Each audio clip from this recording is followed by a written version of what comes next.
Vaxtınız xeyir dostlar. Bugün sizlerle Doors oynayacağıq.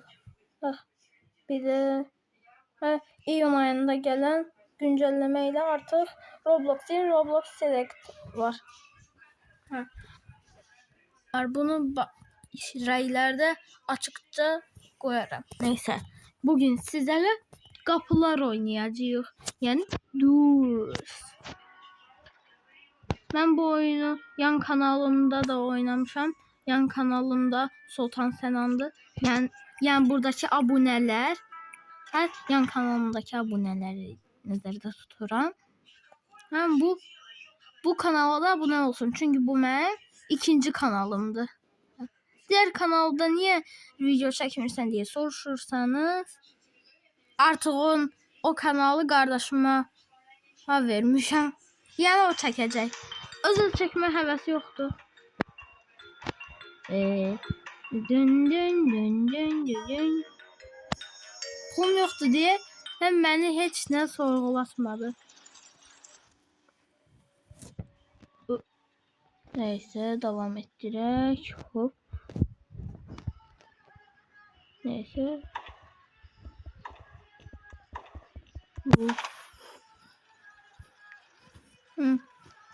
Ben o kadar profesyonelsız demeyin. Çünkü ben o kadar da profesyonel olmamışam. Ona göre de ölme ihtimalım çoktu diyeyim size. Yani reylerde ele salacak bir neçə nəfər varsa salmayın. Çünkü ben bu oyunu tam bilmiyorum. Kardeşim bilir. Hop. Hop.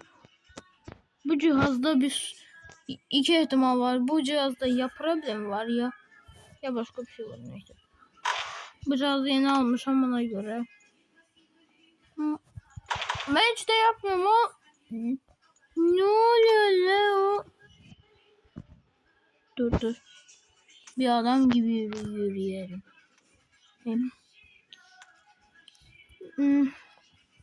Bu kanal. Eğer soruşursunuz da bu kanal ders videolar gelecek. Elbette ki gelecektir. Bu cihazda bir problemler var. Yok. Çok bilmiyorum oyunu. Yeni başlamışam, hiç bilmiyorum oyunu. Yani gülmeyin bana. Bu oyunu hiç görmedim. Oyunu.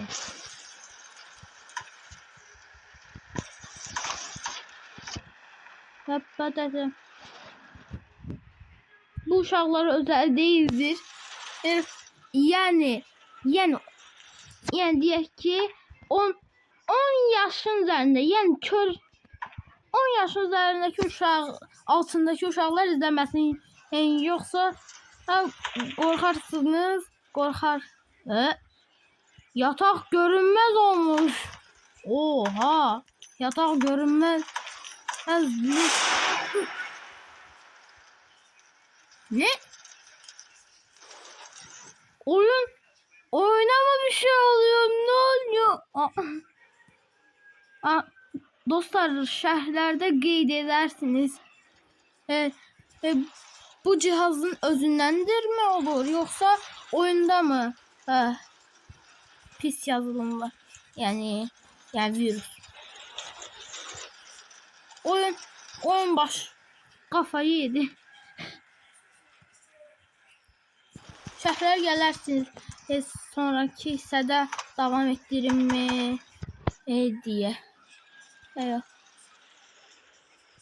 Baxaq görək.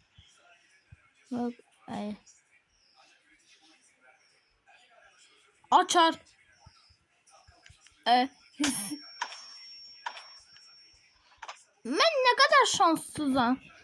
Ama bir damda da şanslıyım. Güzel şansım varmış. Melek'te çıkıldık buna. Of. Tamam. Ne diyor bu? Bakalım. Yok. Ne tere? He? Yeri yap. He?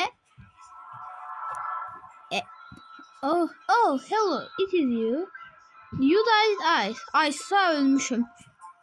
They don't like starters. O özünə baxılmasından xoşun gəlmir. Before long. Ona uzaqdan baxarsan heç nə olan deyil. 8-ci qapı. Mən oyunu bilmirəm. Əgər salarsanız mən də sizə əl atarım. Nəysə, bu qədərdir.